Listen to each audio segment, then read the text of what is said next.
জয় রাধা মাধব কুঞ্জ বিহারী জয়। সবাই হরিনাম করুন, সবাই কীর্তন করুন।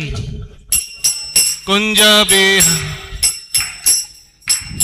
গোপীজন বল্লভ গিরিবরধারী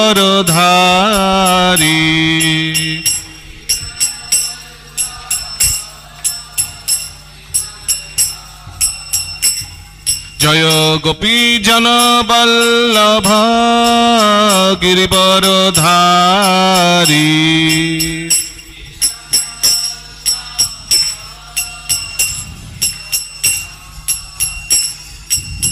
যশোদানন্দন ব্রজজন রঞ্জন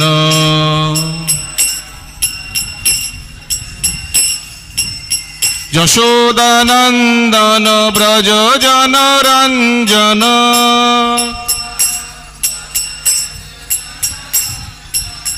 যমুনা তীর বনচারী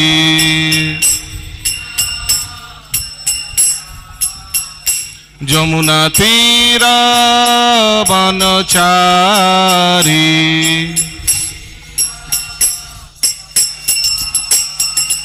জয় রাধা মাধব কুঞ্জ বিহারী।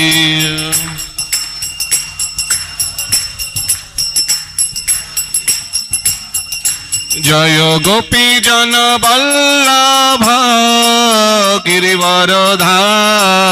বলুন, গোপীজন বল্লভ। জয় যশোদানন্দন ব্রজজন রঞ্জন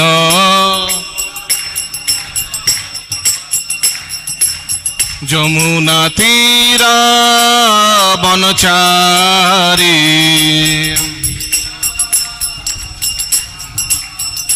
জয় রাধা মাধব কুঞ্জ Bihari.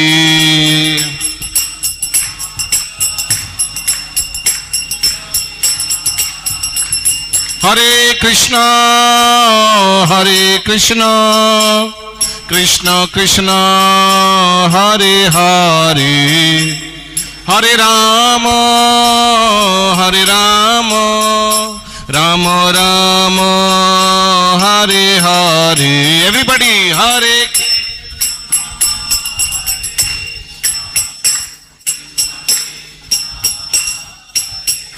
loudly please, loudly. Hare Rama Hare Rama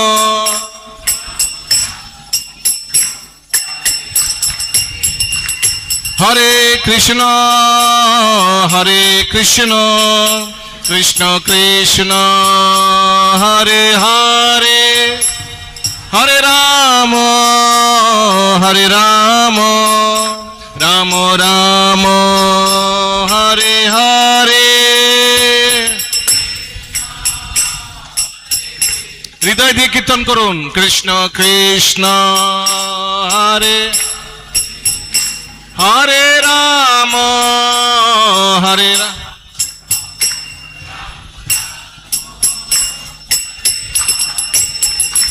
হরে কৃষ্ণ কৃষ্ণ কৃষ্ণ হরে হরে হরে রাম রাম রাম হরে হরে।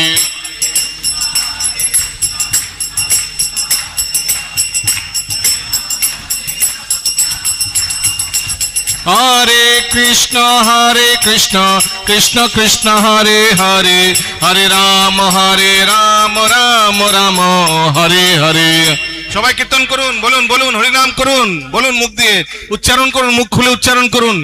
হরে রাম রাম রাম হরে কৃষ্ণ কৃষ্ণ কৃষ্ণ হরে হরে হরে রাম রাম রাম হরে হরে।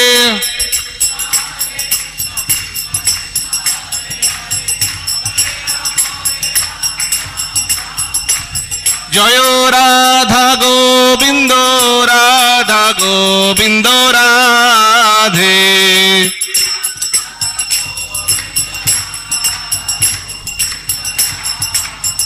জয় গোরা নটরাজ, গোরা নটরাজ, গোরা নটরাজ, জয় গোরা নটরাজ।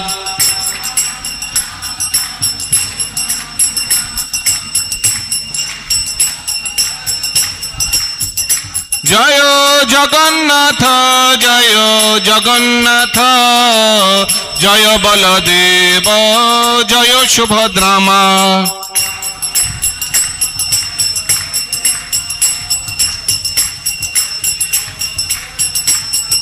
জয় জয় প্রভুপাদ, প্রভুপাদ, প্রভুপাদ, জয় প্রভুপাদ।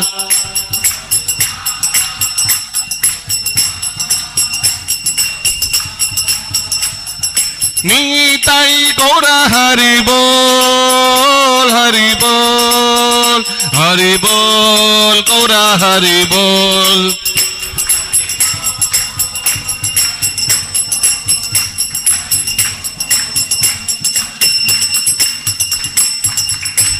हरिनाम संकीर्तन की, समवेत गौर भक्त वृंद की, जगत गुरु शिल प्रभुपाद की जय जय। निताई गौर प्रेमानंदे हरि हरि बोल। সবাই একসঙ্গে প্রণাম মন্ত্র বলুন, সবাই হাত জোর করুন, বলুন ওম অজ্ঞানতিমিরন্ধস্য জ্ঞানাঞ্জন শলাকয়া চক্ষুরুন্মিলিতং येन তস্मै শ্রী গুরুবে নমঃ। শ্রী চৈতন্য मनोविष्टं स्थापितं येन भूतले स्वयं रूपा कदा मह्यं ददाति स्वपदान्तिकं। वन्देऽहं श्रीगुरु श्रीयुतापदकमलं श्रीगुरून् वैष्णवांश्च।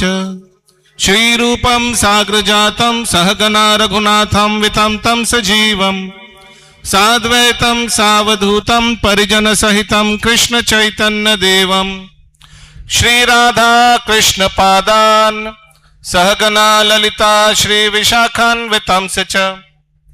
नमो विष्णुपादाय कृष्णप्रेष्ठाय भूतले श्रीमते भक्तिवेदान्त स्वामिनिति नामिने।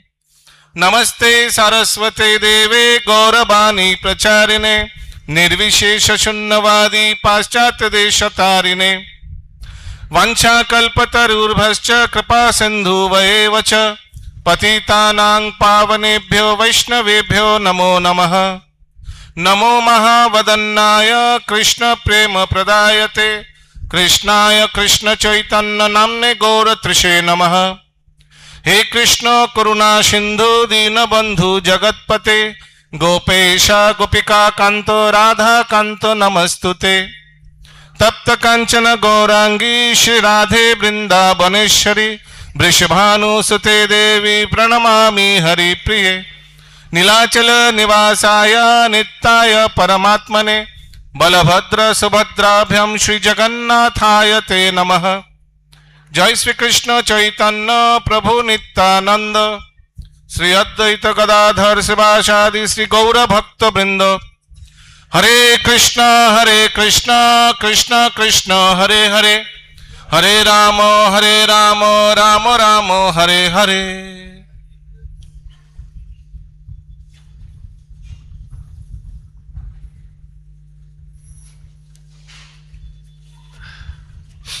हरे कृष्ण। तो सबाइके स्वागत जानाई आमादेर कलकाता इस्कन मंदिरे सन्ध्याकालीन भगवत गीता क्लासे।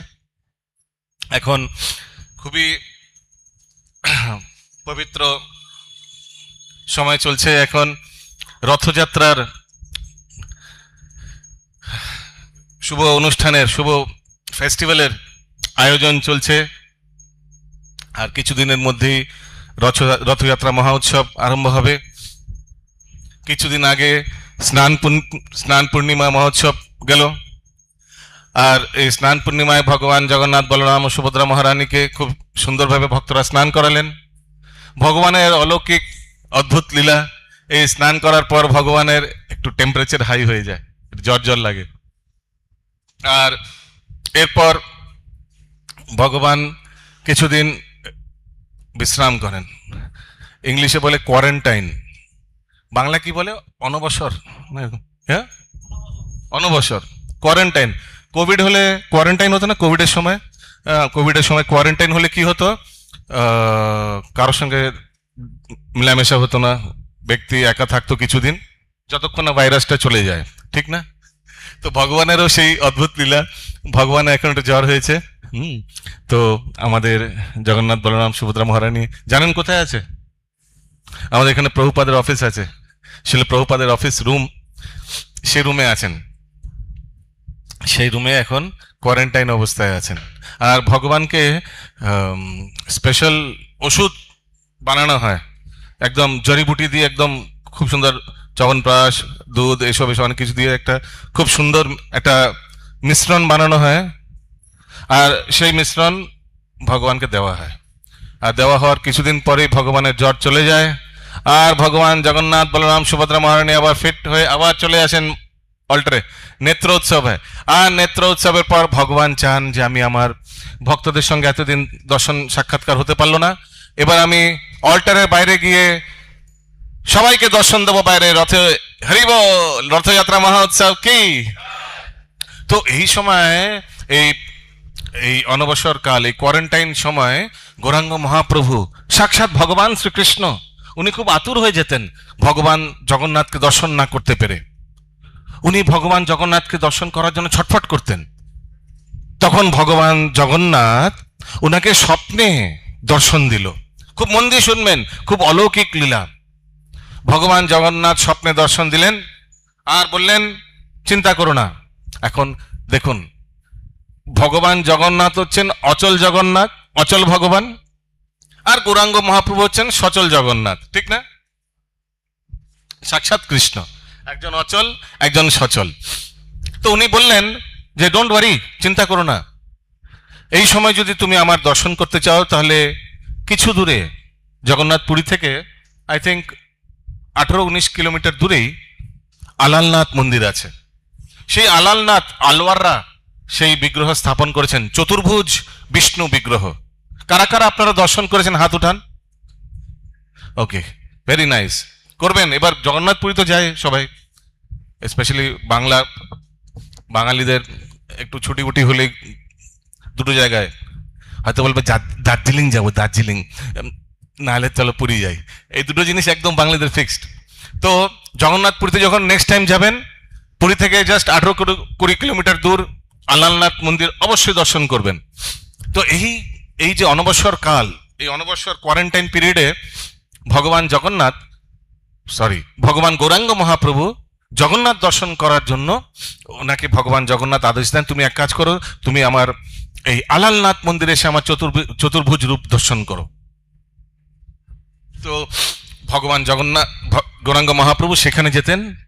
আর কি সুন্দর সেই চতুর্ভুজ বিগ্রহ আলালনাথের।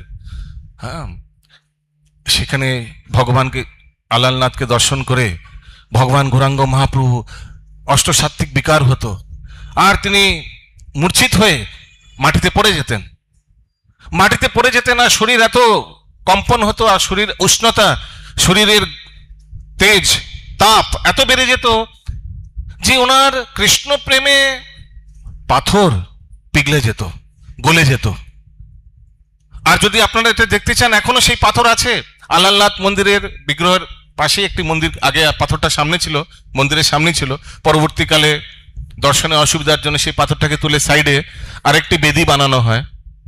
সেখানে গিয়ে দেখতে পাবেন সেই গৌরাঙ্গ মহাপ্রভুর শরীরে তাপে, কৃষ্ণ প্রেমের তাপে গলে যাওয়া পাথর এখন আপনারা দর্শন করতে পারবেন। আর এই আলালনাথ মন্দিরের বিগ্রহের আরো দেখবেন আরো অলৌকিক, যে বিষ্ণু বিগ্রহে এই ঠোঁটের দিকে একটু গর্ত হয়ে গেছে, গর্ত না, একটু মানে একটু ডাউন হয়ে গেছে, মনে হচ্ছে একটু ভেঙে গেছে। আর হাতেও একটু ভেঙে গেছে, হাতের আঙুলে একটু ফুটো আছে, ঠোঁটে একটু ফুটো আছে। এর পেছনে খুব অলৌকিক লীলা। এই আলালনাথ বিগ্রহ আলওয়াররা স্থাপন করেন। আগে নাম ছিল আলওয়ারনাথ, কারণ কি আলওয়াররা দক্ষিণ ভারত থেকে এসে এই বিগ্রহ স্থাপন করে যান সত্যযুগে। কিন্তু পরবর্তীকালে কিছু ব্রাহ্মণের এই সেবার ভার আসে। তো ব্রাহ্মণ খুব সুন্দরভাবে এই চতুর্ভুজ বিষ্ণু বিগ্রহকে সেবা করতেন। হঠাৎ কোনো কারণের জন্য ব্রাহ্মণকে শহরে যেতে হয়, আর ব্রাহ্মণ তার পুত্রকে এই সেবার ভার দিয়ে যায়। প্লিজ কেউ কথা বলবেন না, শান্ত হয়ে বসুন। প্লিজ মোবাইল ফোনস দয়া করে সাইলেন্ট মোডে করে দিন, শান্ত হয়ে বসুন। আমি ভুলে গেছি সাইলেন্ট মোডে করতে। আগামী 1 ঘন্টা চেষ্টা করবেন খুব ভালোভাবে ভগবানের লীলা শ্রবণ করতে। আর এমন যেন কিছু না হয় যাতে আপনার আর আশেপাশে যারা বসে আছে তাদের শ্রবণে বাধা আসে, ঠিক আছে? ওই জন্য দয়া করে আগামী 1 ঘন্টা শান্ত হয়ে বসে কৃষ্ণ কথা শ্রবণ করুন। জীবনের এটাই আমাদের উদ্দেশ্য, ভগবান শ্রীকৃষ্ণের আর ওনার অবতারের লীলা শ্রবণ করে নষ্ট প্রায় সুভদ্রেষু, আমাদের হৃদয়ে যে কলস আছে, কাম ক্রোধ লোভ মোহ মদ মাৎসর্যতা, সেটাকে আমরা যেন একদম শূন্য করে ফেলি এই হরিনাম শ্রবণে। ওকে, তো ব্রাহ্মণ তখন সেই সেবার সুযোগ, তার সেবা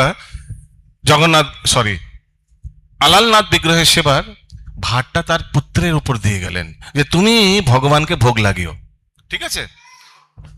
এখন পুত্র তো সরল, ছোট, ইনোসেন্ট।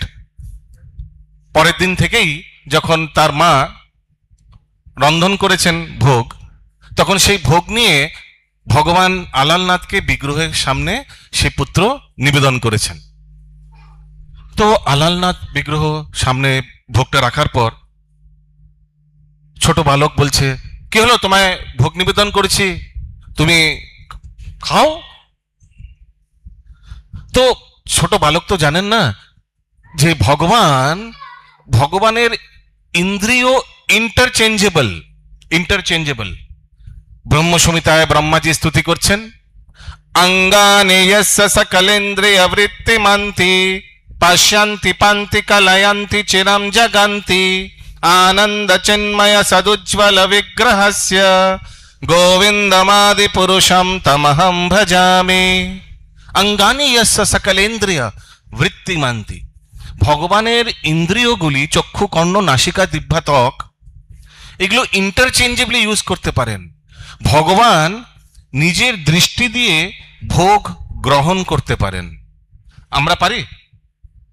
চোখ দিয়ে বলে চোখের খিদে, হরে কৃষ্ণ, চোখের খিদে হবে না, হাত দিয়ে সেটাকে নিয়ে গ্রহণ করে জিভ দিয়ে আস্বাদন করে তারপর আমাদের মতো বদ্ধজীব প্রসাদ গ্রহণ করি, কারেক্ট? কিন্তু ভগবানের কেসে সেরকম নয়। ভগবান দৃষ্টির মাধ্যমে এই জড়জগৎ সৃষ্টি করে, এই জড়জগতে বহিরঙ্গা শক্তিকে গর্ভধারণ করায় দৃষ্টির শক্তি দিয়ে, দৃষ্টি দিয়ে ভগবান এই সৃষ্টির সময়, ব্রহ্মাণ্ডের সৃষ্টির সময় 24 তত্ত্ব উৎপাদন করেন দৃষ্টির দিয়ে। ঠিক তেমনি যখন ভক্তরা ভগবানকে ভোগ নিবেদন করেন, ভগবান দৃষ্টির মাধ্যমে সেই ভোগ গ্রহণ করেন। কিন্তু ছোট বালক সে জানতো না, সে বলছে, কি হলো, তুমি ভোগ গ্রহণ করছো না? তোমার সামনে আমি থালিগুলো দিয়েছি, গ্রহণ করো। অনেকবার নিবেদন করছে না।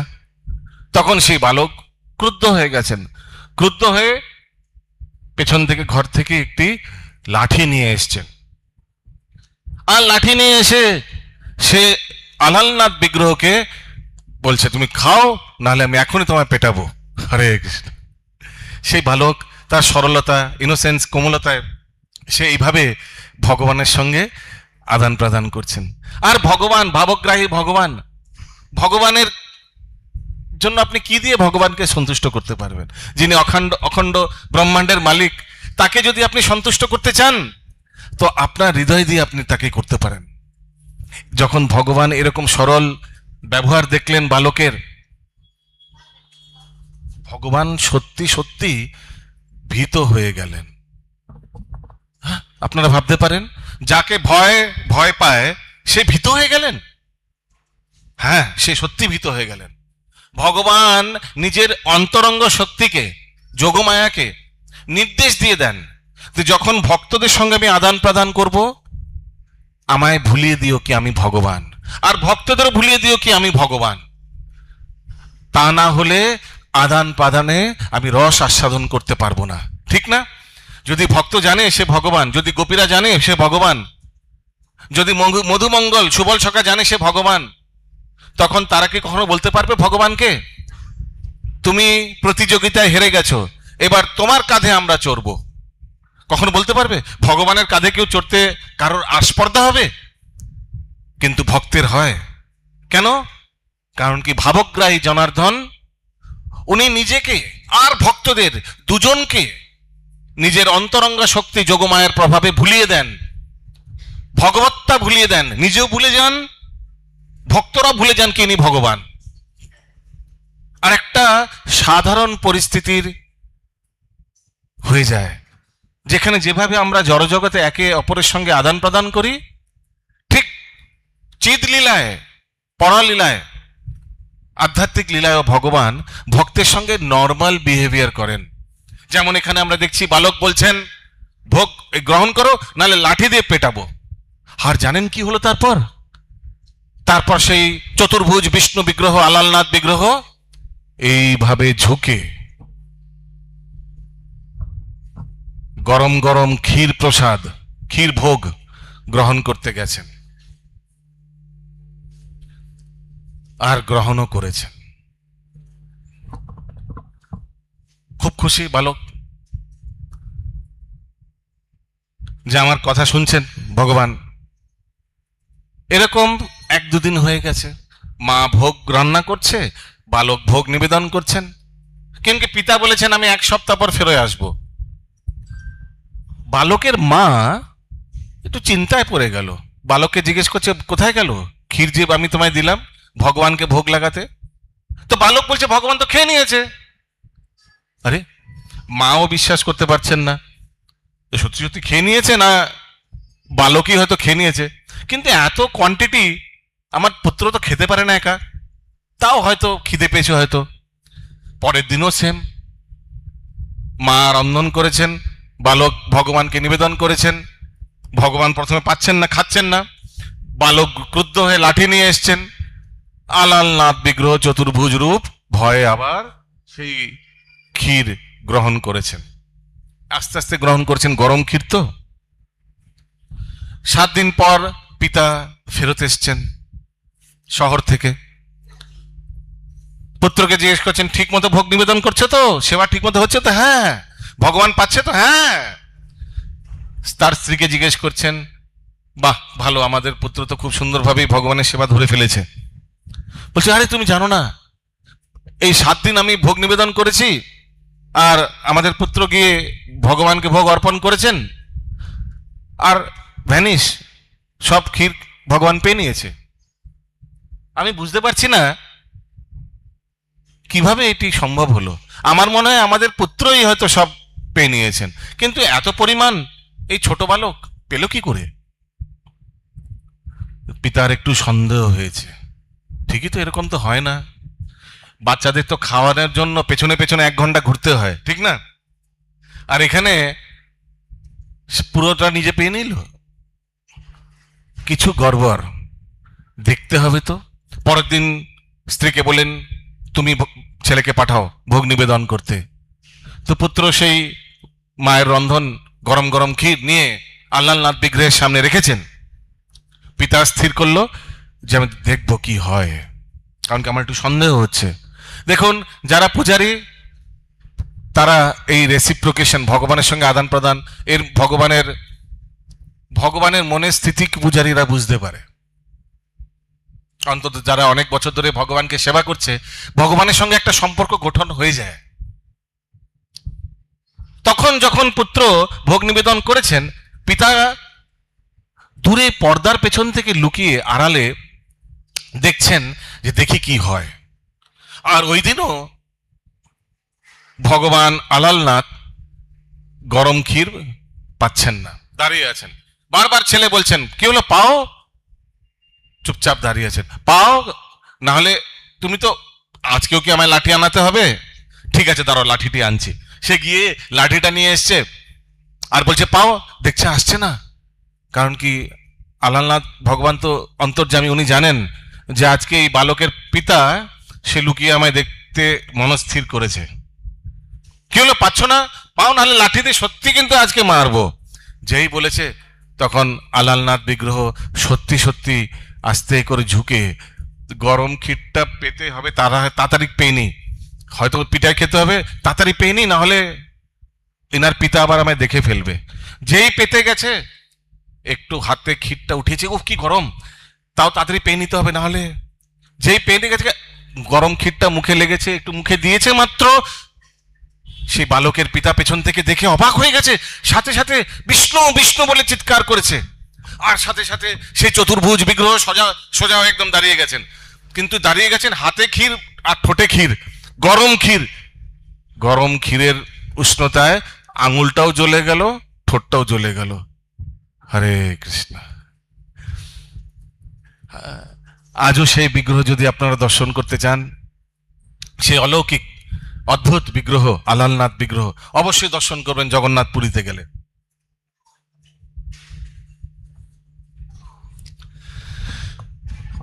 আর কিছুদিন পরে আমাদের এই রথযাত্রা অনুষ্ঠান শুরু হবে। ভগবান শ্রীকৃষ্ণ যেমন সূর্যগ্রহণের সময় কুরুক্ষেত্রে গেছিলেন, আর কুরুক্ষেত্র থেকে গোপীরা তাকে তার রথকে টেনে টেনে নিয়ে যাচ্ছিলেন বৃন্দাবনের দিকে। এই অসাধারণ লীলা দর্শন করে নারদ মুনি বলেন, হে প্রভু, এ কি অসাধারণ লীলা চলছে, এটা কখন আমি দেখতে পাবো? তখন ভগবান শ্রীকৃষ্ণ দ্বারকাধীশ উনি আশ্বাসন দেন, এই কলিযুগে আমি জগন্নাথ রূপে নীলাচলে অবতরণ হব, সেই সময় তুমি এই লীলা দেখতে পাবে। আমার রথকে নীলাচল থেকে সুন্দরাচল টেনে নিয়ে যাবে আমার ভক্তরা। এই কলিযুগে আমি 3 রূপে অবতরণ হব, দারু ব্রহ্ম, শব্দ ব্রহ্ম আর অন্ন ব্রহ্ম। এই 3 ব্রহ্মরূপে আমি অবতরণ হব। আর আমার এই দারু বিগ্রহকে নীলাচল থেকে সুন্দরাচল আমার ভক্তরা টেনে নিয়ে যাবে। আমি কিছুদিন ওখানে আমার মাসি মাতা গুন্ডিচা, ইন্দ্রদুম্ন মহারাজের স্ত্রী, তার গৃহে কিছুদিন তার থেকে আমি সেবা অনুভব পাবো। তারপর আবার আমি ফেরত চলে আসব নীলাচলে। আর আমরা দেখতে পাই যে প্রতি বছর কিভাবে এই সত্যযুগ থেকে হয়ে আসছে সেই লীলা আমাদের জগন্নাথ পুরীতে শ্রীক্ষেত্র ধামে, শঙ্খক্ষেত্র ধামে আমরা দেখতে পাই। প্রতি বছর এই নীলাচল থেকে সুন্দরাচল ভক্তরা রথে জগন্নাথ ভগবান, সুভদ্রা মহারানী, বলদেব ভগবান ও সুদর্শনকে নিয়ে যান গুন্ডিচা মন্দিরে। সবাই বলুন, জগন্নাথ বলদেব সুভদ্রা মহারানী কি জয়, রথযাত্রা মহামহোৎসব কি, শীল প্রভুপাদ কি জয়। ओम नमो भगवते वासुदेवाय, ओम नमो भगवते वासुदेवाय, ओम नमो भगवते वासुदेवाय।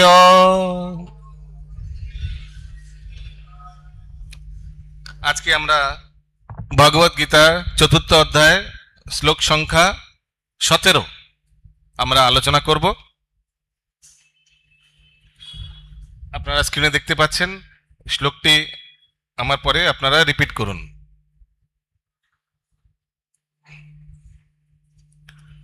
কর্মণো হি অপি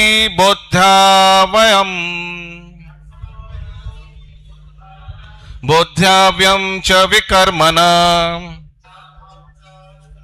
अकर्मणश्च बोध्याव्यं गहना कर्मणो गति। সবাই উচ্চারণ করুন, মুখ দিয়ে উচ্চারণ করুন সবাই শ্লোক, এই পবিত্র শ্লোক ভগবত গীতার উচ্চারণ করুন। ভুল চেষ্টা করুন, ভালোভাবে আস্তে আস্তে ঠিক হয়ে যাবে। সংস্কৃত শ্লোক বলে মানে কোনো ভয় পাবেন না। বলুন, কর্মণো হি অপি बोध्याव्यं बोध्याव्यं च विकर्मणा अकर्मणश्च बोध्याव्यं गहना कर्मणो गति। कर्मणो हि अपि बोध्याव्यं बोध्याव्यं च विकर्मणः अकर्मणश्च बोध्याव्यं गहना कर्मणो गति।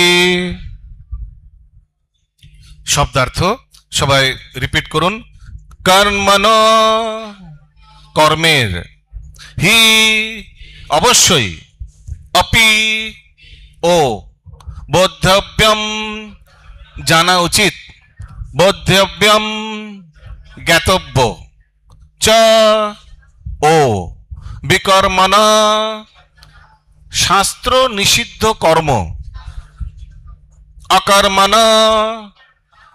অকর্ম, চ ও, বোদ্ধব্যম জ্ঞাতব্য, গহনা অত্যন্ত কঠিন, কর্মণ কর্মের, গতি গতি।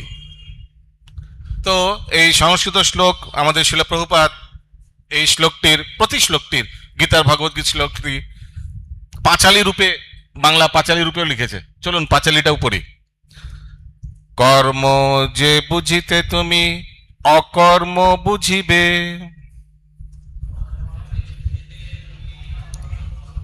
বিকর্ম বুঝিতে তথা ভাবে বুদ্ধ হবে, দুর্গম কর্মের গতি নিগুড় সে তত্ত্ব, যে বুঝিল সে বুঝিল তাহারও মহত্ব। মন দিয়ে অনুবাদটি শুনুন। কর্মের নিগুড় তত্ত্ব হৃদয়ঙ্গম করা অত্যন্ত কঠিন, তাই কর্ম, বিকর্ম ও অকর্ম সম্বন্ধে যথাযথভাবে জানা কর্তব্য। আমি জাস্ট একটু ব্রিফ দিয়ে দিই। তো আমরা কর্ম অনুযায়ী ফল পাই, এটা তো আপনারা জানেন। আমাদের কর্ম অনুযায়ী আমরা ফল পাই। আমরা যে আজকে এই যেই জীবনে আমরা আছি, বা যেই আমাদের জীবনের পরিস্থিতি, এর পেছনে আমরাই দায়ী। আমাদের পূর্বজন্মের বা এই জন্মের পূর্ব কর্মের ফলেই আজকে আমাদের এই পরিস্থিতি। এটা মানছেন তো সবাই? আমি একটি উদাহরণ দিচ্ছি। এক কন্ট্রাক্টর ছিল, কন্ট্রাক্টর, সে এক মিস্ত্রি ছিল, সে একটি কন্ট্রাক্টর আন্ডারে চাকরি করত। অনেক বছর অনেক বিল্ডিং ঘর বাড়ি বানিয়েছে। 40 বছর এইভাবে চাকরি করার পর সেই মিস্ত্রি কন্ট্রাক্টরকে বলছে, বাবু এবার আমায় ছুটি দিন, আমি এবার একটু অবসর নিতে চাই। তো কন্ট্রাক্টর বলছে, শোনো অনেক বছর চাকরি করেছো, আমার একটা কাজ করে দাও, এই অন্তিম একটি প্রজেক্ট, একটা বাড়ি বানিয়ে দাও। সে বলছে, না না আমার ইচ্ছে নেই, আমি অবসর নিতে চাই। না না না প্লিজ একটি অনুরোধ শোনো, এই লাস্ট একটা বাড়ি বানিয়ে দাও। অনিচ্ছা সত্ত্বে সে এই লাস্ট, বাবুর আদেশ, 3rd ক্লাস ইট, 3rd ক্লাস সিমেন্ট, অনিচ্ছা সত্ত্বে কিছুভাবে একটা তৈরি করে দিল বাড়িটা। যে এই বাড়িটা তৈরি করে দিল, বাবু বলছেন, বাবু হয়ে গেছে বাড়িটা। বলছে, এ নাও চাবি। কেন? এই বাড়িটা তোমার, আমার তরফ থেকে। এত বছর তুমি আমার চাকরি করেছো, 40 বছর, এই বাড়িটা তোমার জন্য। এই রে, আগে বলতেন আগে বলতেন তাহলে ভালোভাবে বানাতাম, ঠিক না? এখন 3rd ক্লাস ইট, 3rd ক্লাস সিমেন্ট দিয়ে কিছুভাবে একটা বানিয়ে দিয়েছি, এখন ওটাকে আমায় দিচ্ছেন আপনি। তো তো ঠিক সত্যি কথা বলতে আমরাও ঠিক এই অবস্থাতেই। আমরা আমাদের 3rd ক্লাস কাজ, 3rd ক্লাস কর্ম, আজকে যে পরিস্থিতি, আজকে যেই পরিস্থিতিতে আমরা আছি, এটাও কিন্তু আমাদের পূর্বজন্মের বা এই জন্মেরই হয়তো পূর্বে আমাদের 3rd ক্লাস কর্মের ফলেই কিন্তু আমরা পেয়েছি। এর জন্য ভগবানকে দায়ী দিয়ে কোনো লাভ নেই। যেভাবে আমরা বাড়িটা বানিয়েছি সেভাবেই বাড়িটা হয়েছে, যেভাবে আমরা কর্ম করেছি সেভাবে আমরা ফল পেয়েছি। আমাদের পরিস্থিতি, আমাদের আশেপাশে প্রতিবেশী, আমাদের পরিবারের লোক, যাই আমরা পেয়েছি এর পেছনে কিন্তু আমরাই দায়ী, কাউকে দায়ী দিয়ে লাভ নেই। তো এই আমাদের এরকম পরিস্থিতির, সবার পরিস্থিতি এরকম কেন, এটা জানতে হলে কিন্তু ভেরি ভেরি কমপ্লেক্স। ওই জন্য বলা হয়েছে কর্মের নিগুড় তত্ত্ব হৃদয়ঙ্গম করা অত্যন্ত, এই হরে কৃষ্ণ, কঠিন, ভেরি ভেরি ডিফিকাল্ট। কেউ যদি জিজ্ঞেস করে যে আপনার এরকম পরিস্থিতি কেন, আপনি এরকম ফ্যামিলি, এরকম হাজব্যান্ড ওয়াইফ, বাচ্চা, এরকম পরিস্থিতি, এরকম বাড়ি, এরকম সংসার কেন পেয়েছেন, তো সেটাকে হৃদয়ঙ্গম করা ইটস নট পসিবল। এটা একমাত্র চিত্রগুপ্ত জানে, ঠিক না, যে এনাকে এরকম পরিস্থিতিতে কেন দেওয়া হয়েছে। কারণ কি উনি আমাদের সব কর্মগুলোর হিসাব কিতাব রাখে। কিন্তু আমাদের মতো ব্যক্তি, সাধারণ বদ্ধজীবীদের পক্ষে এটা কিন্তু সম্ভব না জানা। ওই জন্য ভগবান বলছেন যে কর্ম নিগূঢ় তত্ত্ব হৃদয়ঙ্গম করা অত্যন্ত কঠিন। তো বুদ্ধিমান ব্যক্তি কি করা উচিত? বুদ্ধিমান ব্যক্তিকে জানা উচিত, দেখো যা হয়ে গেছে, যা কর্ম হয়ে গেছে সেটা আমাদের হাতে আছে না, কিন্তু যেটা আমাদের হাতে আছে সেটা তো ভালো করা উচিত। আমাদের হাতে কি? প্রেজেন্ট অ্যান্ড ফিউচার, এই বর্তমান আর ভবিষ্যৎ আমাদের হাতে আছে। অন্তত সেই কর্মগুলো যেন ভালো হয়। সেটা যদি হয় তাহলে কি জানতে হবে? শাস্ত্র অনুমোদিত কর্ম কি, শাস্ত্রে কি কর্মকে ভালো বলা হয়েছে, কোন কর্মকে খারাপ বলা হয়েছে, কোন কর্মকে অকর্ম বলা হয়েছে, কোন কর্মকে বিকর্ম বলা হয়েছে। যদি সেটা আমরা জেনে যাই তাহলে ভালো কর্মগুলো করব, আর যেগুলো শাস্ত্রের অনুমোদিত নয় সেই কর্মগুলো আমরা করব না। ঠিক না? এর common sense, this is the most simple logic. If you know what is good and what is bad, তাহলে ভালো জিনিসটা অ্যাকসেপ্ট করব আর ইমপ্লিমেন্ট করব, আর খারাপ জিনিসটা ছেড়ে দেব। সেটাই বলছেন। দেখুন পরের সেন্টেন্সে কি বলছেন, তাই কর্ম বিকর্ম অকর্ম সম্বন্ধে যথাযথভাবে জানা কর্তব্য, আমাদের কর্তব্য। আমরা যদি আমাদের শাস্ত্র কি বলছে না জানি, তাহলে তো আমরা নিজেদের মন গড়া, মনের হিসাবে আমরা কর্ম করব, ঠিক না? If you don't know the law, then you will act according to your own whims and fancies. কিন্তু তাই বলে আপনাকে কি যমরাজ ছেড়ে দেবে? কখনো নয়। আপনি যদি রেড সিগন্যাল দেওয়া আছে, রাস্তাটা ক্রস করে ফেলেন, আর পুলিশ যদি আপনাকে ধরে, আর আপনি যদি বলেন আমি তো জানতাম না, তো আপনাকে কি ট্রাফিক পুলিশ ছেড়ে দেবে? কখনো নয়। ল, লকে বাংলা কি? আইন। আইন শাস্ত্রে বা আইনে একটি টার্ম আছে, ইগনোরেন্সিয়া জুরিসডিকশা। তার অর্থ হচ্ছে ignorance of law is not an excuse. আপনি আইন জানেন না সেটা একটু অজুহাত না। You are expected to know the law of the land. যেই জায়গায় আছেন সেই স্থানের আইন জানার আপনার কর্তব্য। আপনি বলতে পারেন I don't know, that is not an excuse, ইগনোরেন্সিয়া জুরিসডিকশা। ঠিক তেমনি যে ব্যক্তি শাস্ত্র অধ্যয়ন করেনি সেই জগতের আইন জানবে কি করে? কত রিস্ক আছে সেই ব্যক্তির। ওই জন্য শাস্ত্র অধ্যয়ন করা আমাদের কর্তব্য।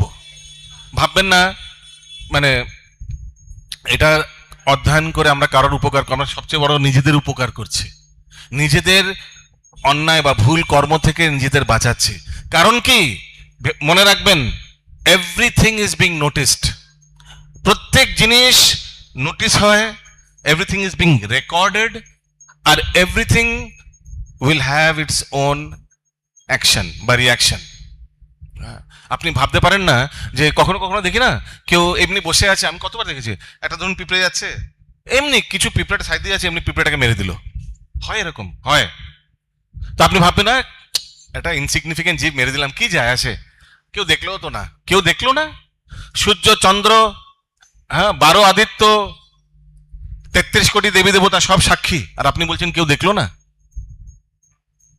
Everything is being noticed, everything is being recorded, and everything will have its own repercussions. ঠিক সময়ে ঠিক ফল ভোগ করতে হবে। ওই জন্য ভক্তিরসামৃত সিন্ধুতে, ভাগবতমে খুব সুন্দর শ্লোক আছে, অপ্রারব্ধ ফলম পাপম, বলুন আমার সঙ্গে, অপ্রারব্ধ ফলম পাপম, বলুন, কূটম বীজন ফলোন্মুখম ক্রমেণেব প্রলীয়েত বিষ্ণু ভক্তিরতৎমনঃ। তো আমাদের এই কর্মের ফল অনেক অবস্থায় আছে, অপ্রারব্ধ, প্রারব্ধ, অপ্রারব্ধ। প্রারব্ধ বুঝতে পারছেন, যেগুলো অনেক আগে হয়ে গেছে, আর সেগুলো কেমন কি অবস্থায় আছে, কূটম বীজম, আবার ফলোন্মুখম। হয়তো অনেক আগে আমরা পাপ করেছি, সেটা হয়তো এখন আস্তে আস্তে, আগে বীজ কুটুম ছিল মানে একদম ছোট্ট, এখন বীজে পরিণত হয়েছে। আর কিছু কিছু পাপ হয়তো এখন ফলনমুখম। ফলনমুখম মানে হয়তো আজকেই পিটাইটা পাবেন, আজকেই সেই পাপের প্রায়শ্চিত্ত করতে হবে। এই বাড়ি যাওয়ার সময় হয়তো রাস্তায় আমি হয়তো পড়ে যাব, সিঁড়ি থেকে পড়ে যাব, প্রায়শ্চিত্ত করতে হবে। ওটা একদম ফলনমুখম। মুখম বুঝতে পারছেন? ফলনমুখম মানে it will just get fructified today. তো এরকম আলাদা আলাদা আমাদের হয়তো, ধরুন আমি একটি আর্বিট্রারি উদাহরণ নিচ্ছি, 10,000 পাপের ফল ভোগ করতে হবে, এত জমা হয়ে গেছে। তার মধ্যে কিছু হয়তো এই জীবনে, কিছু হয়তো আগামী জীবনে, আগামী অনেকগুলো জীবনে, বা কিছু হয়তো 2 জীবনের মাঝখানে ভোগ করতে হবে এই ফলের পাপের ভোগ করতে হবে। 2 জীবনের মাঝখানে মানে বুঝতে পারছেন? মানে যমলোকে গিয়ে, বিটুইন 2 লাইভস, মাঝখানে যখন দেহ পরিবর্তন হয় এর মাঝখানে যমলোকে যেতে হয়। তেমন না যে যমলোকে গিয়ে সব পানিশমেন্ট পেয়ে যাবেন, না, কিছু ইনস্টলমেন্ট হয়তো আগামী জীবনে পাবেন। ওই জন্য এই এত রকমের পাপের আমাদের সঞ্চয় করা আছে, এর ভোগ করতে হবে। কিন্তু এই ভোগ থেকে যদি জীব নিবারণ উদ্ধার হতে চান, তাহলে কি করতে হবে? হরে কৃষ্ণ, প্লিজ কথা বলবেন না, শান্ত হয়ে বসুন, প্লিজ বাত মত করিয়ে। এই সব পাপের ফল থেকে যদি আপনি নিবারণ হতে চান, তাহলে কি বলছে? বিষ্ণু ভক্তি রতাত্মনা অপ্রারব্ধ ফলম পাপম কূটম বীজন ফলোন্মুখম ক্রমেণেব প্রলীয়তা বিষ্ণু ভক্তি রতাত্মনা। যে ভগবান বিষ্ণু শরণাগত হয়েছে তার এই সমস্ত পাপ ক্ষয় হয়ে যায়। হরি বল। যে কোনো স্টেজে, সেটা কূটম হোক, বীজন হোক, ইয়া ফলনমুখম হোক, প্রত্যেক পাপ ক্ষয় হয়ে যায়। ওই জন্য বুদ্ধিমান ব্যক্তি ভগবান শ্রীকৃষ্ণের শরণাগত হয়। এই শরণাগত হলে আপনার সব এভরিথিং ইজ ওয়াইপড অফ। যেমন রাজার 7 খুন মাপ, আমরা বলি না রাজার 7 খুন মাপ, তেমন ভক্তের, যে প্রকৃত ভক্ত, তার এসব পূর্বজন্মের পাপ আর এই জন্মেরও হয়তো আগে পাপ, ভক্তি মার্গে আসার আগে যা পাপ হয়েছে, সেই সব ক্ষয় হয়ে যায় ভগবান শ্রীকৃষ্ণ শ্রী বিষ্ণুর শরণ গ্রহণ করলে। বলুন, পাপের ফল কে ভোগ করতে চায়? কে কষ্ট পেতে চায়? কেউ কষ্ট পেতে চায় না। কিন্তু এই কষ্ট না পাওয়ার জন্য व्हाट इज द तरीका क्या है? यही तरीका है, शास्त्र में बताया गया है। ওই জন্য এখানে ভগবান বলছেন, তাই কর্ম, বিকর্ম ও অকর্ম সম্বন্ধে জানা উচিত। যে কর্ম মানে অ্যাকশন, অকর্ম কি করা উচিত, ভক্তিযুক্ত কর্মকে অকর্ম বলা হচ্ছে। What is it? What is the definition of অকর্ম? কোন কর্ম করা উচিত?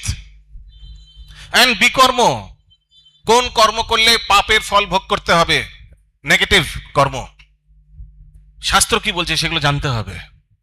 সেটাই ভগবান এখানে বলছে যে কর্মের পরিস্থিতি জেনে তোমার লাভ নেই, ভেরি ভেরি কমপ্লেক্স। কিন্তু অন্তত অকর্ম, বিকর্ম আর কর্মের ব্যাপারে জেনে নাও, তাহলে পাপ থেকে বেঁচে যাবে আর ভগবত প্রাপ্তিও হবে। কারণ কি, যখন কোন জীব অকর্ম করে, অকর্ম মানে ভক্তিযুক্ত কর্ম করে, তখন তার জন্য মুক্তির দরজা খুলে যায়। শিল প্রভুপাদ তাৎপর্যে বলছেন, খুব মন দিয়ে শুনবেন, অ্যামেজিং তাৎপর্য, মন দিয়ে শুনুন, 100% কনসেন্ট্রেশন দিন এখানে, যেন মনটা 1% এদিক ওদিক না যায়। পুরোটা ভালোভাবে শুনুন, খুব ছোট তাৎপর্য। কেউ যদি সত্যি জড়জগতের বন্ধন থেকে মুক্ত হতে চায়, তবে তাকে কর্ম, অকর্ম ও বিকর্মের পার্থক্য জানতে হবে। তাকে জানতে হবে ভগবত তত্ত্ব কি, ভগবানের সঙ্গে তার কি সম্পর্ক, এবং এই জড়জগতের বিভিন্ন গুণের প্রভাবে সে কিভাবে তার কর্তব্য কর্ম করে, এইসব ব্যাপারে জানতে হবে। যে এই জড়জগতের 3 গুণের প্রভাবে, সত্য, রজ, তম গুণের প্রভাবে আমরা কিভাবে জড়িয়ে যাই, কিভাবে না জড়াতে পারি, সেটাও জানতে হবে শাস্ত্র অধ্যয়ন করে। আগে বলছেন প্রভুপাদ, এই তত্ত্বের উপলব্ধি হচ্ছে আত্ম উপলব্ধি। এই তত্ত্ব পূর্ণরূপে যে উপলব্ধি করতে পারে, সেই বুঝতে পারে যে জীবের স্বরূপ হয় কৃষ্ণের নিত্য দাস। তাই কৃষ্ণ ভাবনাময় ভাবিত হয়ে ভগবানের সেবা করাই প্রতিটি জীবের পরম কর্তব্য। আমরা ভগবানের দাস। যদি ভগবানের দাস ভগবানকে সেবা না করে, তার মানে সে তার কর্তব্য করছে না। আপনার ভাবুন না, বাড়ির কাজের লোক, যদি আপনি বাড়ির কাজের লোক যদি কাজ না কর্ম না করে, তার মানে সে তার কাজকর্ম করছে না, কারণ কি তার ডিউটি কাজকর্ম করা।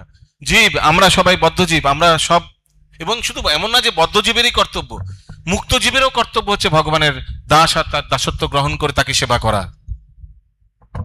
ভগবান শ্রীল প্রভুপাদ বলছেন আগে, সমগ্র ভগবত গীতায় ভগবান আমাদের এই সিদ্ধান্ত অনুযায়ী শিক্ষাই দান করেছেন যে আমরা যেন ভগবানের সঙ্গে সম্পর্ক গঠিত করি আর ভগবানকে সেবা করি। This is the moral of Bhagavad Gita. এটাই ভগবত গীতার মূল শিক্ষা। কিভাবে জীব তার ভগবানের সঙ্গে হারিয়ে যাওয়া সম্পর্ক পুনরস্থাপিত করতে পারে। ইংলিশে বলে reestablish the lost relationship with supreme lord Krishna. এই কিভাবে, and how to revive, what is the process, এই শিক্ষাটাই হচ্ছে আমরা ভগবত গীতা থেকে পাই।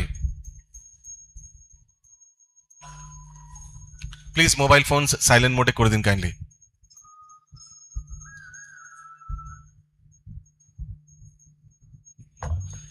যে চিন্তাধারা এবং যে কর্ম এই সিদ্ধান্তের বিরোধিতা করে তাকে বলা হয় বিকর্ম অথবা নিষিদ্ধ কর্ম। সো হোয়াট ইজ বিকর্ম? ডেফিনিশন দিয়েছে প্রভুপাদ, বলছেন যে এই সম্পর্ককে গঠিত করতে বাধা দেয় সেই কর্ম হচ্ছে বিকর্ম। যেমন আমি একটি উদাহরণ দিচ্ছি। যেমন আমরা জানি শাস্ত্রে বলা হয়েছে ধর্মের 4টি পা আছে। সেটা কি?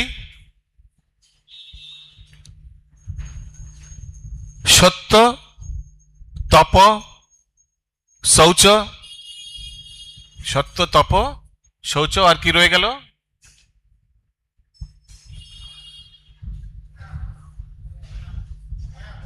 দয়া। সত্য, দয়া, তপ, শৌচ। তো এই ধর্মের 4টি পা, এই প্রত্যেক এই পাটি অবহেলা হয়ে যায় যখন আমরা কোনো বিকর্ম করি। মন দিয়ে শুনবেন, এই ধর্মের 4টি পা, ধর্মের প্রতীক হচ্ছে গাভী, বেল, অ্যাকচুয়ালি বেল, বুল। আর প্রত্যেক পাটি অবহেলা হয়ে যায় যখন আমরা এক একটি নিয়ম ভাঙি। যখন আমরা মাংসাহার করি তখন দয়ার পাটি অবহেলা হয়ে যায়। যখন আমরা অবৈধ সঙ্গ করি তখন শৌচ, পবিত্রতা চলে যায়। যখন আমরা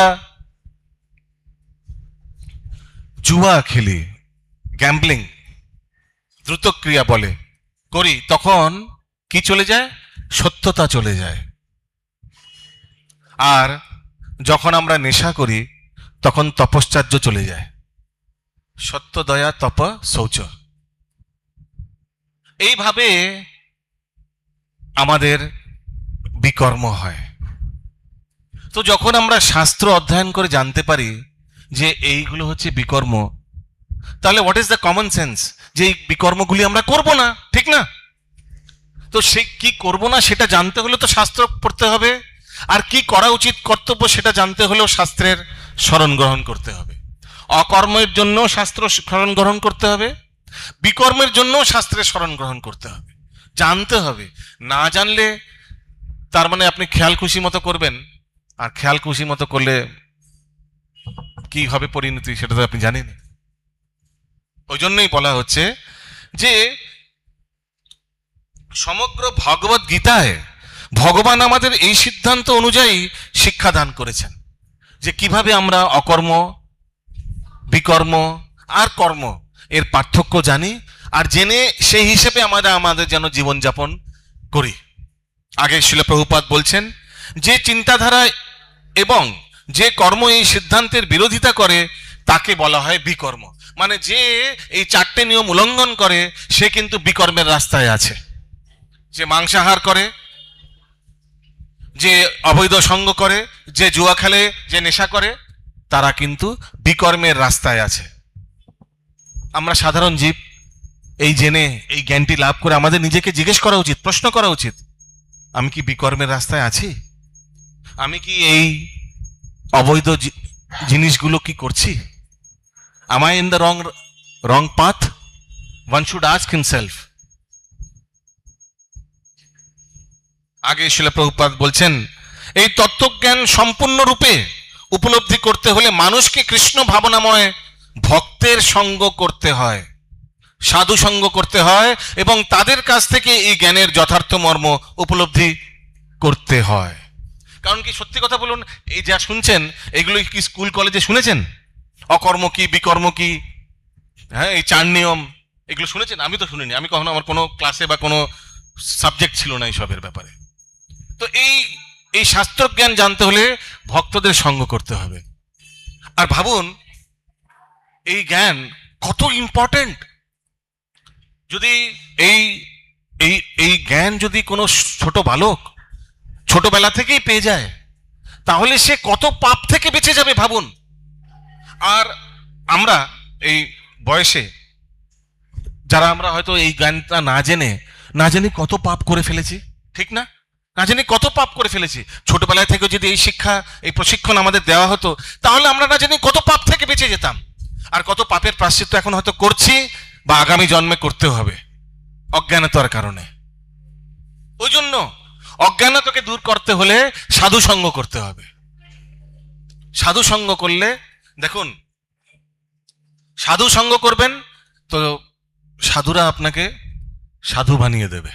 অসাধু সঙ্গ করবেন তো দেখবেন অটোমেটিক্যালি অসাধু হয়ে গেছেন। ওই জন্য হিন্দি में बोलते हैं ना, जैसा करे संग वैसा बने रंग, जैसा करे संग वैसा बने रंग। যেমন সঙ্গ তেমন রঙ্গ। সাধুদের সঙ্গ করবেন, সাধু হয়ে যাবেন। বদমাশদের সঙ্গ করবেন, বদমাশ হয়ে যাবেন। সাধারণ, এটা কমন সেন্স। একটি ভালো আপেল পচা আপেলের সঙ্গে রাখুন বাস্কেটে, কিছুক্ষণ পর দেখবেন ভালো আপেলটাও পচা হয়ে গেছে, পচে গেছে। এটা তো স্বাভাবিক। ওই জন্য ভক্ত সঙ্গ করা উচিত। ভক্ত কেন? কারণ কি, ভক্তরা ভগবান ছাড়া অন্য কিছু আপনাকে স্মরণ করাবে না। when you come to the temple, ভাবুন, যতক্ষণ এখানে আছেন হয়তো কীর্তন শুনবেন, নয়তো ভগবত দর্শন হবে, নয়তো ভগবত কথা শ্রবণ করবেন, নয়তো কৃষ্ণ প্রসাদ পাবেন। Every minute, every second will be ভক্তিময়। এভরি সেকেন্ড will be অকর্ম। অকর্ম মানে প্রেসক্রাইব ডিউটিস, ইংলিশে বলে প্রেসক্রাইব ডিউটিস। স্ক্রিপচার্সে কোনটা বলছেন করা উচিত। So every moment you spend in the temple, আপনার কিন্তু অকর্মের ব্যালেন্স অনেক অনেক বৃদ্ধি পাবে। আর পাপ থেকে দূরে থাকবেন। যতক্ষণ মন্দিরে আছেন মায়া স্পর্শ করবে না। গেটের বাইরেই মায়া গেটের বাইরে, মায়া স্পর্শ করবে না। পাপ কর্ম তো হবে না। শাস্ত্রে লেখা আছে, মন্দির বাস বৈকুণ্ঠের বাসের লাভ ফল পাওয়া যায়। যতক্ষণ মন্দিরে আছেন ততক্ষণ বৈকুণ্ঠে থাকার লাভ পাওয়া যায়। হরি বল। যতক্ষণ মন্দিরে আছেন বৈকুণ্ঠের বাসের লাভ পাওয়া যায়। এত এত মানে লাভ। আগে শিলা প্রভুপাদ বলছেন, ভগবত ভক্তের কাছ থেকে এই জ্ঞান আহরণ করা এবং ভগবানের কাছ থেকে তা আহরণ করার মধ্যে কোনো পার্থক্য নেই। কেউ বলতে পারেন, এই ভগবত গীতা তো সাক্ষাৎ ভগবানের বাণী। হ্যাঁ, ঠিক আছে, ভগবান থেকে শুনবো, আপনার থেকে কেন শুনবো? তো এখানে প্রভুপাদ বলে দিয়েছেন, ভক্তর থেকে শ্রবণ করা আর ভগবান থেকে শ্রবণ করার মধ্যে কোনো পার্থক্য নেই। কারণ কি, যত জ্ঞান, প্রত্যেক জ্ঞানের উৎস কিন্তু ভগবান। আর ভগবান কিন্তু এই জ্ঞান পরম্পরার মাধ্যমে এগিয়ে দিয়েছে। শাস্ত্রে লেখা আছে 4 প্রামাণিক পরম্পরা আছে, জানেন অবশ্য, আশা করি। there are 4 প্রামাণিক। প্রামাণিকের ইংলিশ কি হবে? বোনাফাইড সম্প্রদায়াস। ব্রহ্ম, রুদ্র, শ্রী ও কুমার। ভগবান শ্রীকৃষ্ণ ব্রহ্মাজিকে এই তত্ত্বজ্ঞান, এই কৃষ্ণ তত্ত্বজ্ঞান প্রদান করেছিলেন। আর ব্রহ্মাজি তার পুত্র নারদকে, নারদ এইভাবে পরম্পরার এগিয়ে দিয়েছেন এই জ্ঞান। সেই পরম্পরাকে বলা হয় ব্রহ্ম পরম্পরা, ব্রহ্ম। সেকেন্ড, ভগবান শ্রীকৃষ্ণ এই তত্ত্বজ্ঞান শ্রী মানে লক্ষ্মী দেবীকে প্রদান করেছিলেন। জয় শ্রী শ্রী রাধা গোবিন্দ দেব শ্রীমন মহাপ্রভু জগন্নাথ বলরাম সুভদ্রা মহারানী কি জয়, শীল প্রভুপাদ কি জয়। সবাই মন দিয়ে শুনুন, সবাই মন দিয়ে শান্ত হয়ে বসে শুনুন। তো ভগবান যে শ্রী মানে লক্ষ্মী দেবীকে এই জ্ঞান প্রদান করেছিলেন, তার থেকে আসে শ্রী সম্প্রদায়। ভগবান এই জ্ঞান চতুষ্কুমার সনক সনাতন সনন্দর সনত কুমারকেও প্রদান করেছিলেন। তার থেকে পরম্পরা যে আসে সেটাকে বলে কুমার সম্প্রদায়। আর ভগবান এই তত্ত্ব শিবজি দেবাদিদেব মহাদেবকেও প্রদান করেছিলেন। সেই শিবজি থেকে যেই পরম্পরা এই জ্ঞান পাসন হয়েছে, সেই পরম্পরাকে বলা হয় রুদ্র, রুদ্র সম্প্রদায়। আপনারা জানেন হয়তো পুষ্টিমার্গী যাদের বলে বল্লভাচার্য সম্প্রদায়, এরা সব রুদ্র সম্প্রদায়। মানে আপনারা যদি দক্ষিণ ভারতে যান, পশ্চিম ভারতে যান, গুজরাট, রাজস্থান, ওইখানে দেখবেন অনেক পুষ্টিমার্গী আছে বল্লভাচার্য সম্প্রদায়। তারা হচ্ছে এই রুদ্র সম্প্রদায়ের আন্ডারে আসেন। আমাদের ইসকন, গৌড়ীয় মঠ, গৌড়ীয় মিশন, আমরা সবাই ব্রহ্ম মধ্য গৌড়ীয় সম্প্রদায়ে আছি। ব্রহ্ম মধ্যাচার্য গৌড়ীয় গৌরাঙ্গ মহাপ্রভু সম্প্রদায়, ব্রহ্ম মধ্য গৌড়ীয় সম্প্রদায়, এর অন্তর্গতে ইসকন, গৌড়ীয় মঠ আমরা সব আসি। এই চারটে প্রামাণিক সম্প্রদায় শাস্ত্রে বলা হয়েছে। এর বাইরে যা সেটাকে প্রামাণিকতায় গ্রহণ করা হয়নি।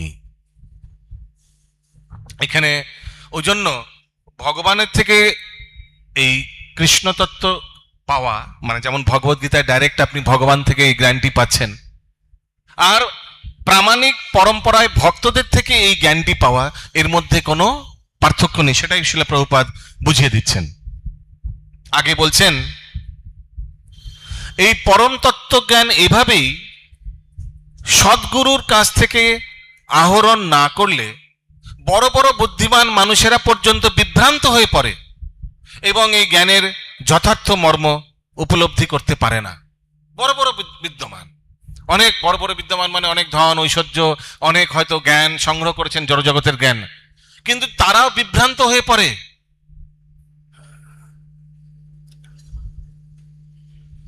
যদি এই তত্ত্বজ্ঞান সদ্গুরুর কাছ থেকে গ্রহণ না করে।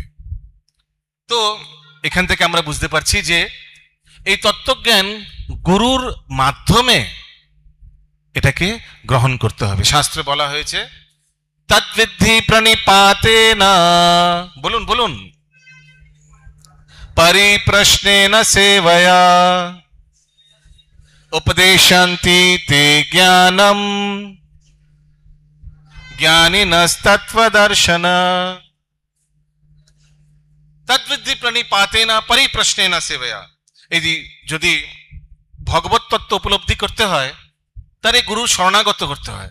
গুরুর শরণাগত হয়ে প্রশ্নের মাধ্যমে, প্রশ্ন উত্তরের মাধ্যমে তার যত ডাউটস আছে, পরিপ্রশ্নেন সেবয়া, যত তার প্রশ্ন আছে, ডাউটস আছে, সেগুলো ক্ল্যারিফাই করা উচিত।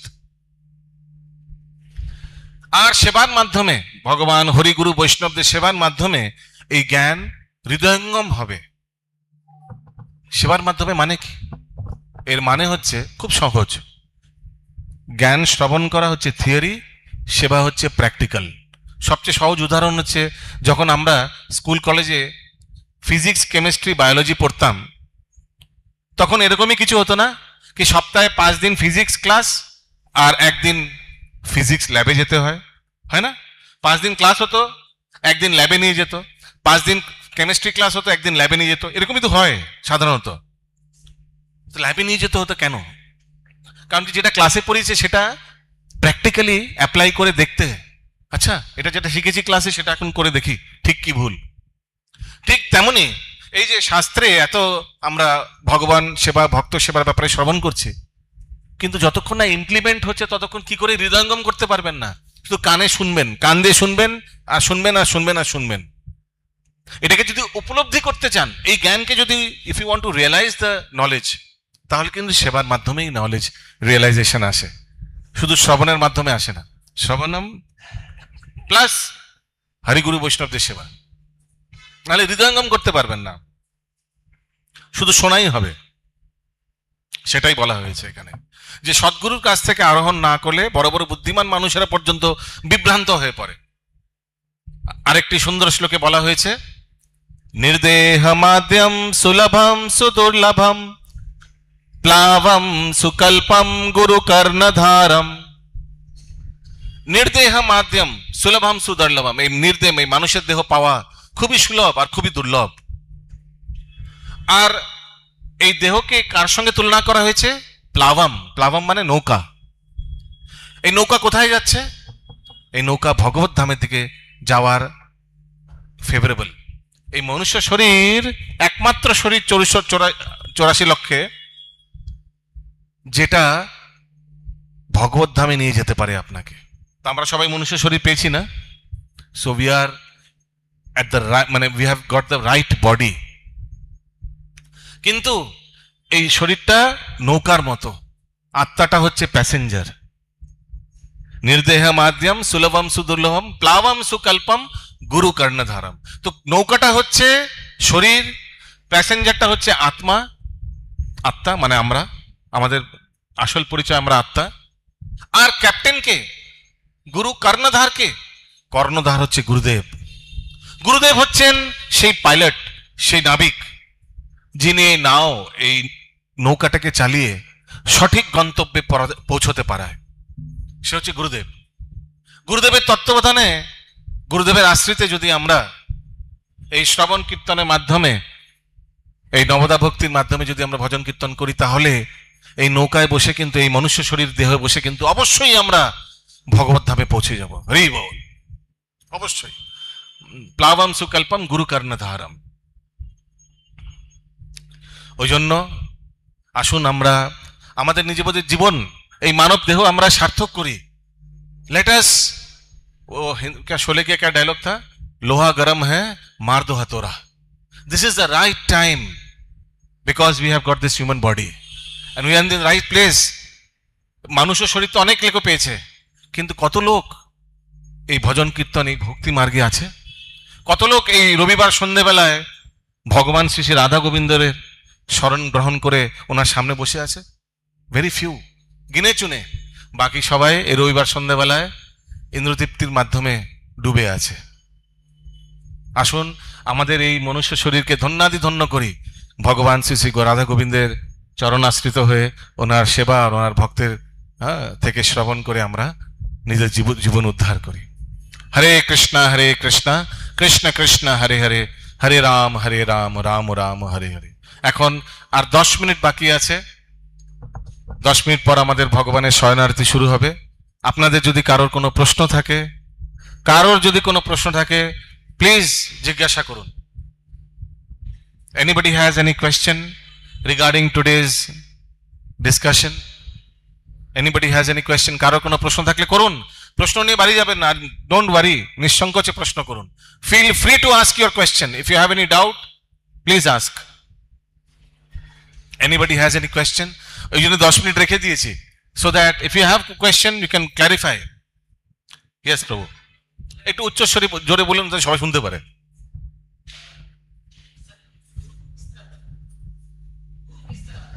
Very nice question. সদ্গুরু কিভাবে জানবো? সমাজে তো অনেক গুরু আছে, আবার অনেকে তো জেলের ভেতরে। হরে কৃষ্ণ। হ্যাঁ, তো ওই জন্য তো লোকে ভয় পায় এই মার্গে আসতে। আরে বাবা, এমন না, এর চেয়ে ভালো দূরে থাকা ভালো। আবার অনেক লোকে বলছে অতি ভক্তি, হরে কৃষ্ণ, ঠিক না? চোরের লক্ষণ। এইসব জিনিসের বেশি মাথা লাগিও না।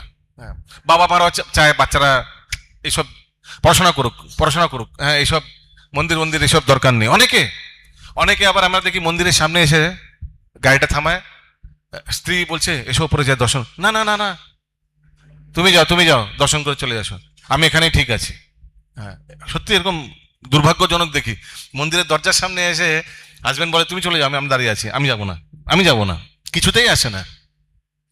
তো কিভাবে আমরা সদ্গুরুর আশ্রিত হব? কে সদ্গুরু কিভাবে জানবো? তো যেমন আমি বলছিলাম যে যিনি প্রামাণিক পরম্পরায় তত্ত্ববিত্ত, তিনিই হচ্ছেন গুরু। গৌরাঙ্গ মহাপ্রভু চৈতন্য চরিতামৃতে বলছেন, কিবা বিপ্র কিবা নাসি শূদ্র কেনে নয়, যেই কৃষ্ণ তত্ত্ববেত্তা সেই গুরু হয়। কিবা সন্ন্যাসী, কিবা নাসি, কিবা বিপ্র, কিবা ব্রাহ্মণ, কিবা শূদ্র, কোনো অসুবিধা নেই। সে ব্রাহ্মণ কুলে জন্মগ্রহণ করেছেন কিনা সন্ন্যাসী বা কে হয়তো শূদ্র কুলে জন্মগ্রহণ করছে, তাতে কোনো অসুবিধা নেই। যেই কৃষ্ণ তত্ত্ববেত্তা সেই গুরু হয়। যিনি এই পরম্পরা, এই প্রামাণিক পরম্পরায় যিনি কৃষ্ণ তত্ত্ব অবগত, ওয়ান হু হ্যাজ নলেজ।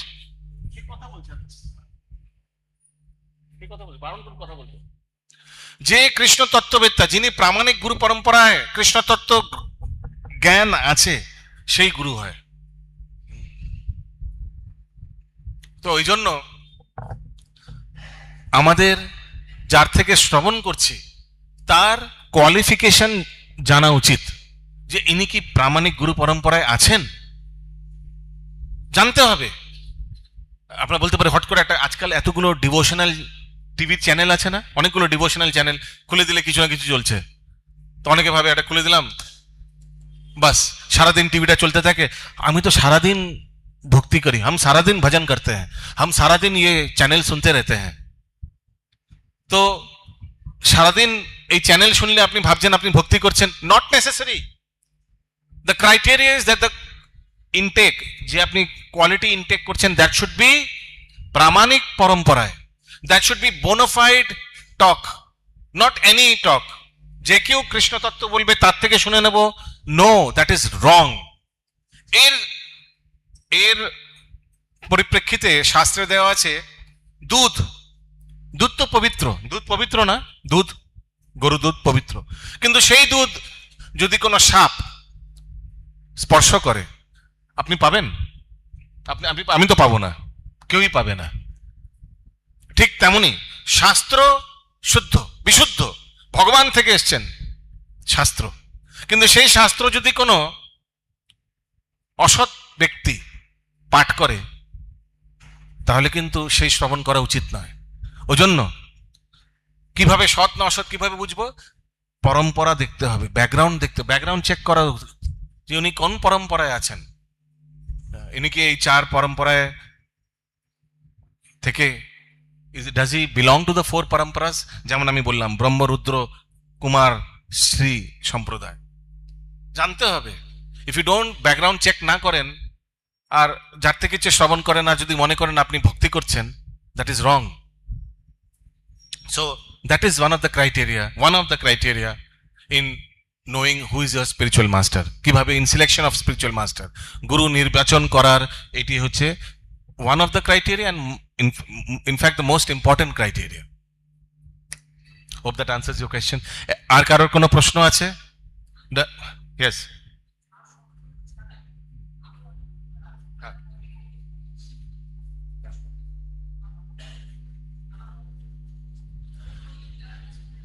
হ্যাঁ, তো এই উনি বলছেন যে এই চার সম্প্রদায় ছাড়াও অনেক গুরুদেব আছেন যারা শিব মন্ত্র বা কালী মন্ত্র দীক্ষা দেন, এরকম কিছু, তারাও কি গুরু?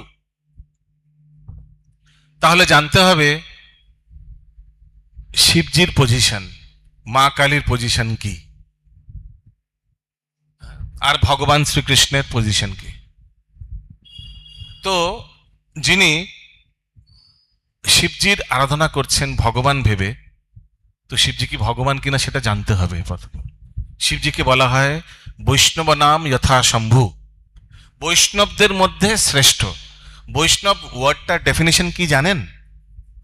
বিষ্ণুর ভক্ত, বিষ্ণুর ভক্তকে বৈষ্ণব বলা হয়। তো শিবজি হচ্ছেন মহাবৈষ্ণব ভক্ত।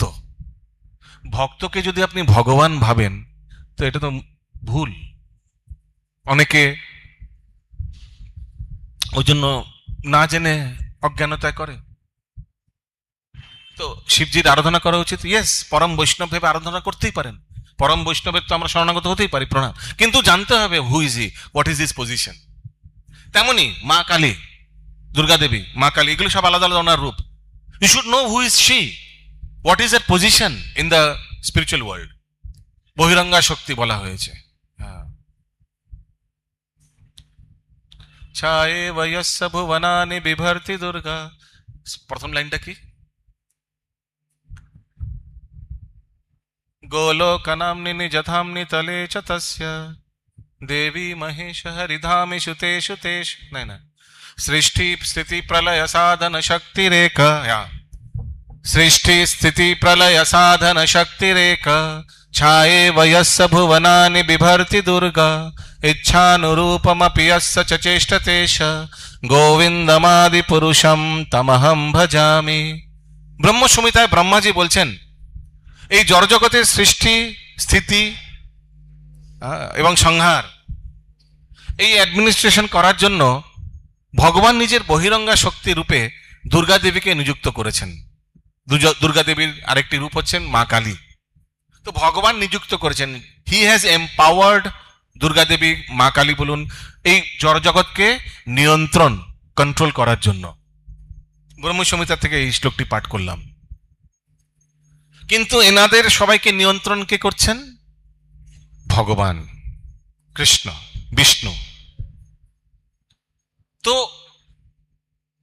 আর স্বয়ং দুর্গা দেবী হচ্ছেন বৈষ্ণবী। যেমন আমি আগের দিনও বলছিলাম, আমার মনে আছে যে অনেকে আমরা বৈষ্ণোদেবী যাই না, বৈষ্ণোদেবী কাটরাতে, জম্মু থেকে কাটরা বৈষ্ণোদেবী, আমরা কি খোঁজ করি উনি what is her position? Vaishno Devi মানে উনি হচ্ছেন বৈষ্ণবী, মানে বিষ্ণুর ভক্ত। তো কালী মা, দুর্গা, এনারা হচ্ছেন সব বিষ্ণুর ভক্ত, ভগবান হচ্ছেন বিষ্ণু বা কৃষ্ণ। তো আরাধনা তো ভগবানেরই করি। যেমন অন্য জাতির লোক আমাদের খুব ঠাট্টা করে যে তোমরা হিন্দু ধর্মে তোমরা তো কনফিউজ হো, তুম লোক কনফিউজ হো, তোমরা 33 কোটির মধ্যে জানো না কে ভগবান, कोई इधर को कोई किसको कोई किसी को भी आराधना करते रहते हो, এরকম করে অন্য জাতির লোক আমাদের ঠাট্টা করে।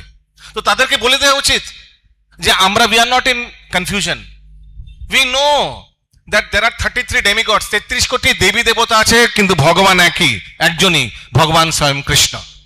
তাদেরকে এটা বলে দেওয়া উচিত। 33 কোটি দেবী দেবতা, এত অসংখ্য অনন্ত ব্রহ্মাণ্ড, এই অনন্ত ব্রহ্মাণ্ডকে অ্যাডমিনিস্ট্রেশন করার জন্য তো লাগবেই 33 কোটি দেবতা। কিন্তু ভগবান হচ্ছেন একজন, ভগবান শ্রীকৃষ্ণ। শ্রীমদ্ ভাগবতমে প্রথম স্কন্ধে 3 অধ্যায় 28 নম্বর শ্লোকে বলা হয়েছেন, এটি চরম শ্লোক, এতে চমসা কলাপুংসা কৃষ্ণস্তু ভগবান স্বয়ং ইন্দ্রারিব্যাকুলম লোকে মৃগয়ন্তি যুগে যুগে। এতে চমসা কলাপুংসা, এই যত দেবী দেবতা যত আছে সব এগুলো হচ্ছে ভগবান শ্রীকৃষ্ণের হয়তো অংশ বা অংশের অংশ, অংশের অংশকে কলা বলা হয়। এতে চমসা কলাপুংসা কৃষ্ণস্তু ভগবান স্বয়ং, কিন্তু ভগবান হচ্ছেন কৃষ্ণ, সর ঐশ্বর্যপূর্ণ হচ্ছে কৃষ্ণ, আর কেউ নেই। তো we should know the difference between ভগবান আর দেবী দেবতা। দুটোকে মিক্স করলে কিন্তু মূর্খতা হবে, মূর্খতা হবে।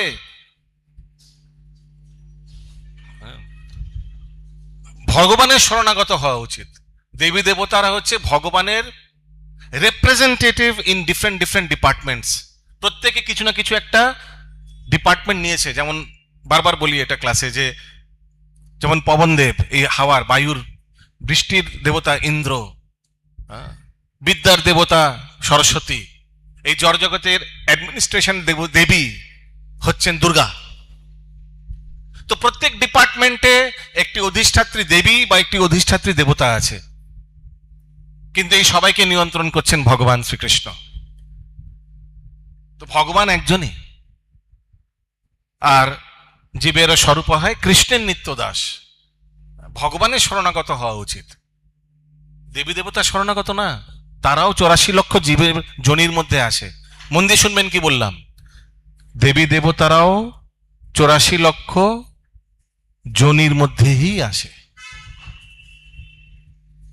भगवत गीता की जय, শিল প্রভুপাদ কি জয়, গৌর প্রেমানন্দে হরি হরি বল। আসুন সবাই, সবাই দিকে চলে আসুন, ভগবানের আমরা এখন শয়নার্তি দর্শন করব। সবাই চলে আসুন।